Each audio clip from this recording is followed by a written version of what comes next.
ever feel like the market knows exactly where your stop loss is. So you place a trade and it gets hit by a single pip, then the price rockets in your direction. So it's not a conspiracy, it's basically liquidity.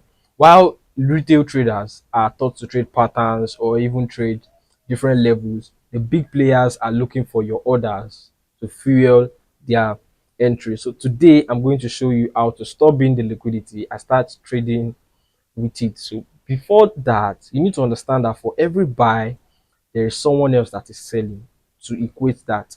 So for every big institution wanting to buy or place a big order, you need to look for a cluster of retail traders where they are all putting their stop losses or putting their positions. So they want to attack that level, which is liquidity, then use that to fuel their big move. So all I'm going to be teaching today is how to identify those levels and how to use it. So we only make moves when those levels has been taken out. So we know the big institutions are ready to go and we move with them. So that's how to think smart and that's how to trade smart. So going into the chart quickly, first of all, we need to know how to identify trend. Then we know what direction of liquidity to pursue. Then we also need to identify the different types of liquidity. So in this case here, we have previous or new highs. Then we have previous or new lows.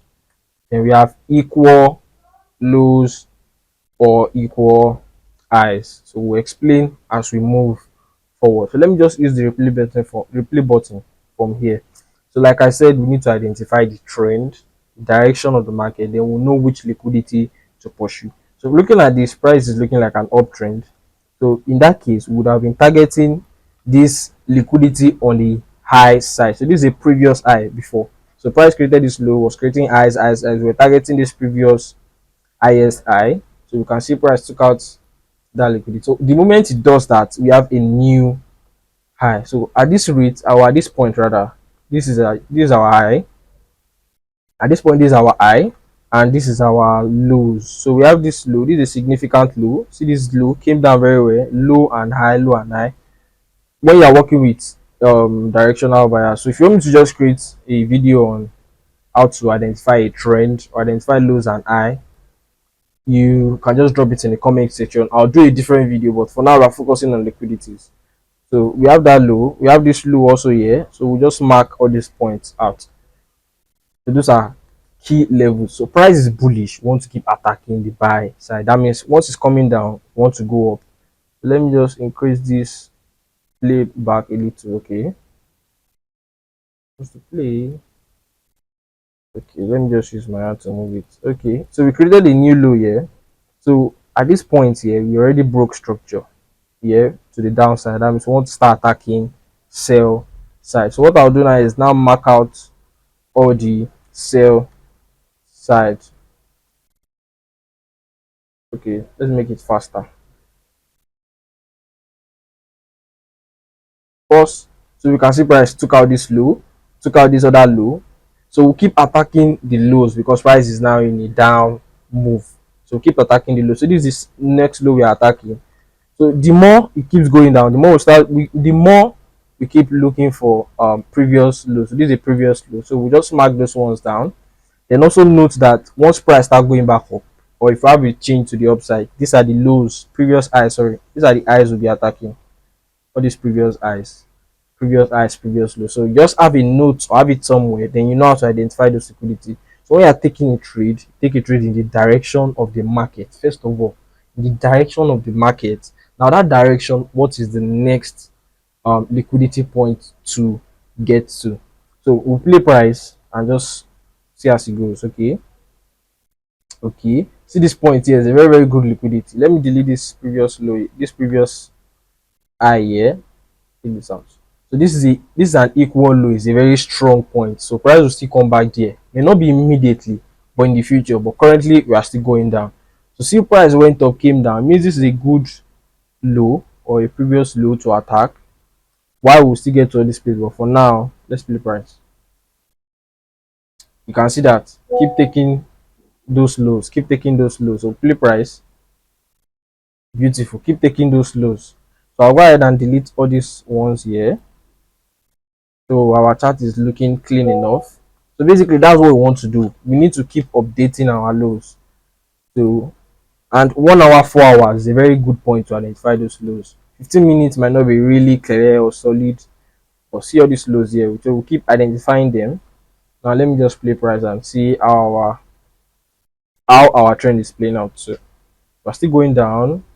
We're still going down. Okay. So let me update this line. This will be our new low here. Then we can take out all these ones because price has taken them out here.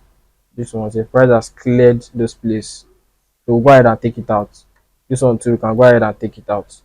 So we know any other low, sorry, will be okay around this area here. This one here. So for me and I already created this new low.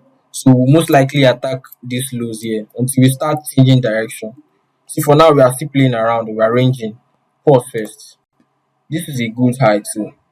Anywhere that you see that price is creating multiple highs, even if it's small ones. Why is multiple highs? Okay, let me use this place. Let me use here. All this place now is a bunch of highs. So it's a very good level. Okay, let me just use this place like that.